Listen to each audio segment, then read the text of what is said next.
My name is Wafa Abdulrahman. I'm founder and director of Filastiniyat. Filastiniyat is a media organization for youth and women.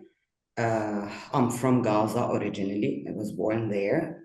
And currently I live in Ramallah, West Bank. I think our lives were turned upside down. The October events that ended up with genocide in Gaza has impacted our organization in particular very strongly because we've been working in Gaza since 2009 with an independent office and a big team that works there that serves journalists. So our priorities have changed, our programs have changed, our ability to reach our journalists, our teams, and personally, my ability to communicate with my family and ensure their safety was very hard and difficult. We were the first organization to support journalists because we understood the needs immediately. I would say we started providing assistance from week 2 after we absorbed the shock. But it's very important to say also, if it wasn't for CCFD, we wouldn't have been able to respond this quickly to the emergency in Gaza.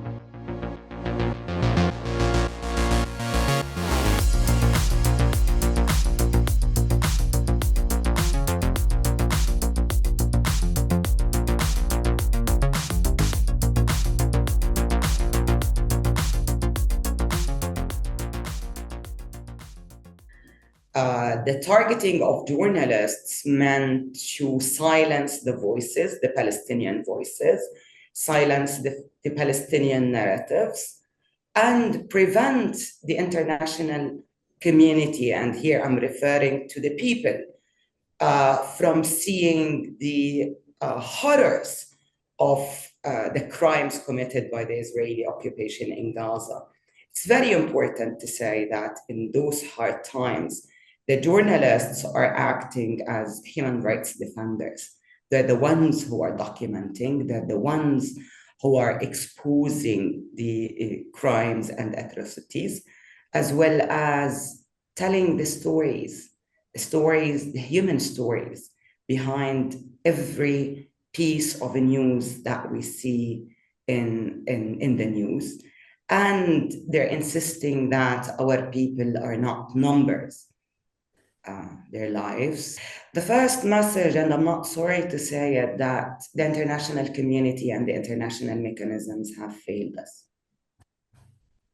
And I hope the international community feels guilty for that they failed us, and they will regret failing us. Because failing Palestinians, it means failing human rights and failing international law all over the world. So it's not about Palestinians. You cannot believe how much we appreciate this solidarity.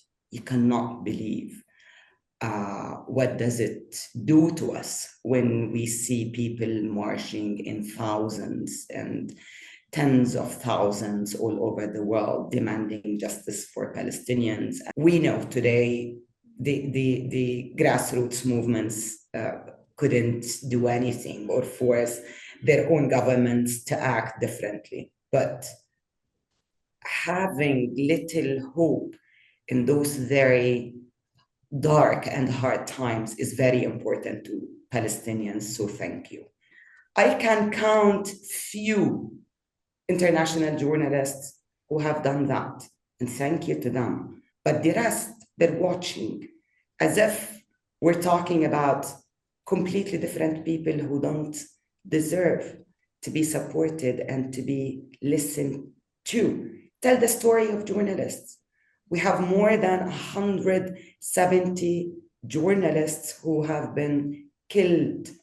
Just talk about them, write about them, show solidarity with them.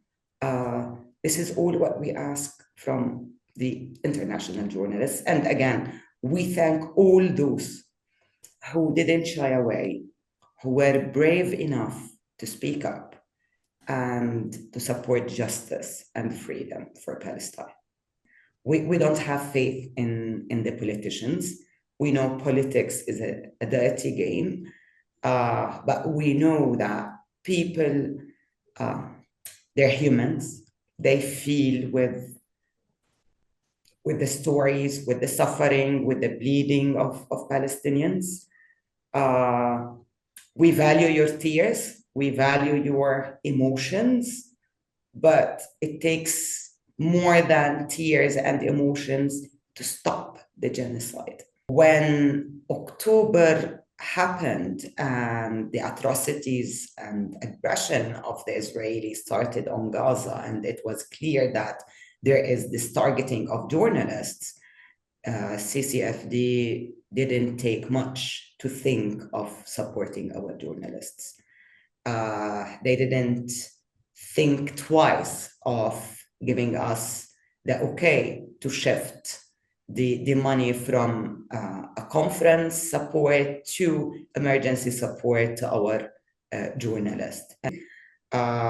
We have helped alone with cash almost 1,000 journalists in Gaza. So thanks to CCFD and thanks to other partners,